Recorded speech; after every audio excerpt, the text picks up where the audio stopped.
দাড়ি কামিয়ে লুঙ্গি পরে পালিয়ে যাচ্ছিলেন হাসিনার দুই ঘনিষ্ঠজন সালমান এফ রহমান ও আনিসুল হক, কিন্তু শেষ রক্ষা হলো না।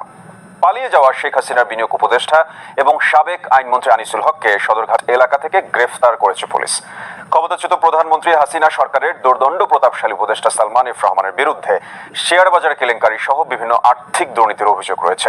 তাদের দুজনকে মহানগর গোয়েন্দা পুলিশের হেফাজতে রাখা হয়েছে। আশরাফ শুভর রিপোর্ট।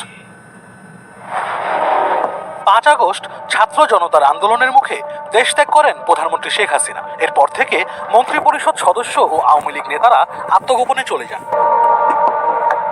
মঙ্গলবার রাজধানীর সদরঘাট এলাকায় নৌপথে পালানোর সময় পুলিশের হাতে গ্রেপ্তার হন ক্ষমতাচ্যুত প্রধানমন্ত্রী শেখ হাসিনার বেসরকারি শিল্প ও বিনিয়োগ উপদেষ্টা সালমান এফ রহমান ও সাবেক আইনমন্ত্রী আনিসুল হক। সালমান এফ রহমান তার দাড়ি কেটে রূপ পরিবর্তন করেন। দুজনেই পরিধান করেছিলেন লুঙ্গি। সালমান এফ রহমানের বিরুদ্ধে